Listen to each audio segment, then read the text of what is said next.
la recaudación tributaria ha caído en 12.2%. Y eso es una enorme cantidad de dinero. ¿A cuánto equivale más o menos? Pedro, continuamos hablando de la economía nacional y las políticas de gobierno que debería presentar la señora Dina Boluarte para buscar salir de esta recesión económica. Así que le damos la bienvenida a Óscar Zapata, presidente de Perú Cámaras, que se encuentra ya en los estudios centrales de Exitosa aquí en Chorrillos. Muy buenas noches. Buenas noches. Buenas noches, gracias por estar con nosotros. Por favor, coméntenos un poco cuánto impacta la inestabilidad política en estos momentos en la situación económica del país, desde la lectura de ustedes como Perú Cámaras. Impacta muchísimo, porque evidentemente la inestabilidad genera desconfianza, y justamente la manera de reengancharnos con digamos, con la senda del crecimiento tiene que ver con confianza, tiene que ver con inversión privada. Si no hay confianza, no hay inversión privada. Tiene que ver con consumo privado. Si no hay confianza, no hay consumo privado. Tiene que ver con menor gasto público, que hoy día, como lo podrán apreciar ustedes, no lo existe, porque toman decisiones de pagarse bonos y de incrementar sus salarios sin tener iniciativa de gasto. O sea, no hay un control del gasto adecuado, y finalmente no hay seguridad ni paz social. En consecuencia, son factores que impactan directamente en retomar la senda del crecimiento. ¿Y cuándo se le está apoyando al emprendedor? El emprendedor que reactiva la economía, que es una fuente de empleo, porque tenemos conocimiento, como lo decía el señor Silva Martino, de que el impuesto selectivo al consumo se va a incrementar y los va a afectar económicamente. Y él mencionaba por qué agobiar al formal, por qué siempre estar, digamos, con normas bastante estrictas para ellos, y hay un gran sector de la informalidad que continúa su camino y no tiene ningún problema. Lo que ocurre es que la informalidad no es sino el reflejo de una circunstancia. La gente busca ser informal no porque lo necesita. Pierde el empleo o la situación económica le es adversa y en consecuencia genera su propio empleo. Bendito sea que haya informalidad, porque si no la hubiera, estaríamos en una guerra probablemente civil como en cualquier país del África. La gente busca empleo y genera valor con ese empleo.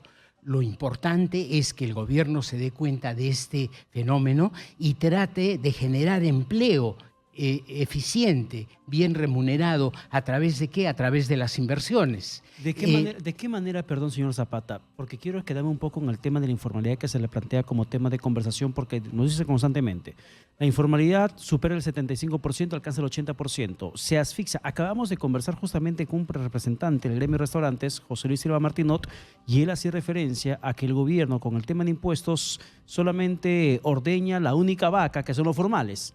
Y a los informales los ignora, asfixia a los formales y se muestra indiferente ante los informales.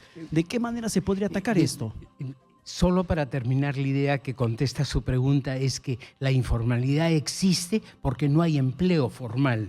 Si hubiera empleo formal bien remunerado, evidentemente la informalidad disminuiría notoriamente. Pero el país, el gobierno, no hace mucho por tratar de que haya inversiones y en consecuencia la generación de empleos formales. Hay múltiples proyectos detenidos que generan miles de puestos de trabajo. La agroindustria, por ejemplo, es una de las áreas más afectadas con la derogación de la ley que promocionaba la agroindustria, justamente, y mucha gente ha perdido su empleo. Acuérdese usted que había zonas en el Perú, tales como Ica, La Libertad, que tenían pleno empleo. No había informalidad, había pleno empleo. ¿Por qué? Porque las condiciones estaban dadas para ello y hoy día no lo están. Entonces, es un fenómeno que podría ser perfectamente bien revertido si es que hubiera inversión y generación de puestos de trabajo. ¿Existe alguna política pública que ustedes conozcan para apoyar al emprendedor nacional, una política pública para que estas personas, ciudadanos, salgan de la informalidad que se haya planteado en este nuevo año 2024? La política pública hoy día, desde la perspectiva de la Municipalidad de Lima, por ejemplo, es perseguirlos, derrotarlos a palazo limpio y sacarlos de las zonas donde ellos hacen su comercio y venden. Y esa no es la salida. La salida es que el gobierno genere empleo para que esa gente tenga en qué ocuparse y ganar dinero y el sustento para sus hijos. Fíjese usted que las políticas de gobierno en general son muy adversas al empresario. Y cuando digo empresario, no solo me estoy refiriendo al gran empresario o al mediano empresario, también me estoy refiriendo al pequeño empresario, al que construye su fuente de trabajo. No solo con políticas tributarias, sino le es adversa en todo sentido. Fíjese usted lo que ha ocurrido con los ingresos tributarios del año 22, que lo digo en mi artículo muy claramente, ¿no? La recaudación tributaria ha caído en 12.2%. Y eso es una enorme cantidad de dinero. ¿A cuánto equivale más o menos? Eso equivale en términos nominales a 10.500 millones. ¿De soles? De soles. Ha caído, ese es el presupuesto de un ministerio. Y ese es el dinero que ha dejado de recaudar el fisco. ¿Por qué ha dejado de recaudar el fisco? Porque simplemente la política de gobierno no ha sido pro empresa. Porque si hubiera sido proempresa, eso no hubiera caído. Y si usted analiza un poco más la cifra de fondo, se dará cuenta que ese 12.2% es la composición de un porcentaje de renta y un porcentaje de IGB. En renta es 15.3% y en IGB 11.1%. Y la ponderación de esas dos cifras da 12.2%. Y si usted analiza más de fondo el tema, podrá darse cuenta que el impuesto a la renta ha caído. ¿Y por qué ha caído? Ha caído porque las empresas han ganado menos, han tenido menos utilidades. Y al tener menos utilidades han tenido menos capacidad de capitalización. Y al tener menos capacidad de capitalización es que no pueden crecer porque no tienen el capital para el crecimiento. Y si analiza usted el IGB, exactamente refleja lo que ha ocurrido, un menor consumo. El IGB afecta a la compra y la venta, y al haber menos compra y menos venta, obviamente está diciéndose con claridad al mercado, hay menos consumo, hay más pobreza. Sin contar en los negocios cerrados. Sin contar los negocios cerrados, que es otra historia también delicadísima. Por eso es que yo he salido muy alarmado con una nota de prensa como esta, porque evidentemente estamos en un tropiezo muy importante y está en el gobierno la posibilidad de corregir esto y corregirlo más o menos rápido, porque esto no resiste. Entonces, yo creo que tienen todas las posibilidades y lo miro con entusiasmo, porque bastaría que el gobierno dé un mensaje a la nación aceptando ciertos proyectos privados que hoy día tienen una capacidad de generación de empleo enorme, o reponiendo la ley de fomento agrario o cosas como estas, que sean mensajes claros de confianza y automáticamente la economía se reengancha con el crecimiento. Dicho sea de paso, trata de compensarlo con la inversión pública, que lamentablemente pues va muy lenta. No tienen la capacidad de gestión suficiente como para hacer que las cosas ocurran y ocurran rápido. Así es. Bueno, a inicio de semana en una conferencia de prensa el Premier anunció el destrabe de 3 proyectos importantes en el norte peruano y esperemos que se pueda realizar y ejecutar. Sin embargo, conversábamos con usted a fines del año 2023 porque esto no es solo un trabajo del Poder Ejecutivo, sino también de los gobiernos locales y regionales. Lo que había pasado en Trujillo, por ejemplo, el cierre de algunos centros comerciales y cómo una política desde los municipios puede afectar la economía de una zona, distrito o región.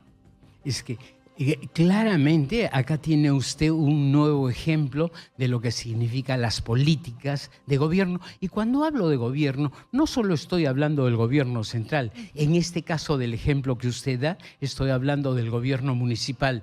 Y el gobierno municipal ha tenido la desfachatez de cerrar por cosas muy simples que pudieron haber sido subsanadas de inmediato, dos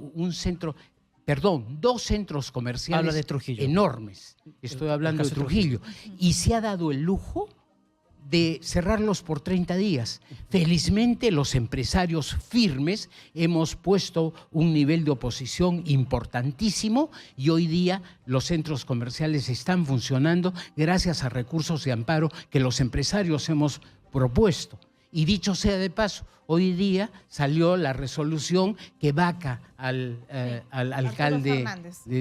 Sí, y lo vaca por 90 días. Ojalá que esos 90 días se transformen en para siempre, porque autoridades como esas que afectan directamente la acción de los empresarios en beneficio de la ciudadanía no tienen que estar. Acuérdese que uno de los principales fundamentos, y en la Ley Orgánica de Municipalidades lo dice y lo dije el día que usted me invitó, es fomentar el bienestar de su ciudadanía. ¿Qué tal ejemplo para fomentar el bienestar? Cerrando los centros comerciales que son fuentes de empleo. Señor Zapata, y dentro de todo esto, ¿tiene algo de parte en este problema el Congreso de la República? Sin duda, sin duda. Hace un minuto le explicaba yo el impacto de lo que significa en términos de capitalización la menor utilidad de las empresas. Pero cuando usted voltea la cara, hay menos plata en el país porque obviamente no se ha ganado lo suficiente, por eso es que hay menos recaudación tributaria y sin embargo el Congreso, no teniendo iniciativa de gasto, decide gastar. ¿Y decide gastar en qué? Y decide gastar en sueldos, en bonos, etcétera. ¿De dónde salen esos bonos? De la pérdida de valor y de la pérdida de riqueza de las empresas peruanas. Con su decisión están afectando directamente la capitalización de las compañías y no se dan cuenta. Sin contar los proyectos de leyes que están mellando el trabajo en algunos sectores como la agroexportación que usted ha mencionado. Señor Zapata, siempre es un gusto. Muchas gracias. Yo le agradezco muchísimo la invitación y doy un mensaje pese a lo difícil de mi discurso. Evidentemente no pierdo la esperanza de que este gobierno se dé clara cuenta y que Dios quiera elija autoridades adecuadas con conocimiento profundo, profesionales que puedan tomar las decisiones y acompañar la necesidad de crecimiento del país. Y yo quiero agregarle una pregunta y una respuesta brevísima, por favor. ¿Usted confía en el plan de recuperación económica del gobierno en este año de recesión? Sí, me parece que es un buen plan en la medida en que se ejecute, pero creo que los actores hoy día no están ejecutando nada. Bien, muchísimas gracias. Muchas gracias. Óscar Zapata, presidente de Perú Cámaras, que nos ha dado un dato potente de lo que estamos perdiendo en recaudación tributaria. 10.500 millones de soles. Imagínate, y además involucrados todos los actores políticos y cómo afecta eso a la empresa.